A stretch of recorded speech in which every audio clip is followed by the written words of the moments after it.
Taste the Daily. விலைவாசி உயர்வு, சட்டம் ஒழுங்கு சீர்கேடு, சொத்து வரி உயர்வு போன்ற காரணங்களால் திமுக அரசு மீது மக்கள் கடும் அதிருப்தியில் உள்ளதாக அதிமுக முன்னாள் அமைச்சர் ஜெயக்குமார் விமர்சித்தார்.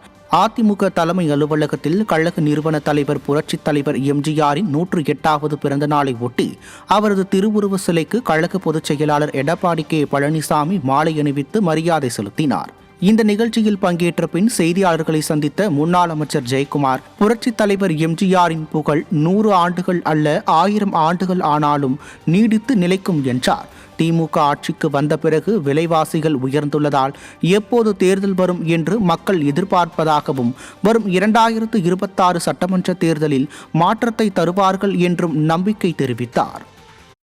மக்கள் அவ்வளோ கடும் கோபத்தில் இருக்கின்ற சூழ்நிலையில் இன்னைக்கு விலைவாசி, சட்ட ஒழுங்கு சீர்கேடு, மெத்தபெட்டமேன, அதே போல் பாலியல் கூட்டு பலாத்காரங்கள், அதே போன்று பல்வேறு விலைவாசி உயர்வு, வீட்டு வரி உயர்வு, சொத்து வரி உயர்வு, மின்சார கட்டண உயர்வு, 3 தடவை உயர்வு, 2 தடவை தேர்தல் வாக்கு நிறைவேற்றாத இப்படி அடிக்கிறே போகலாம்.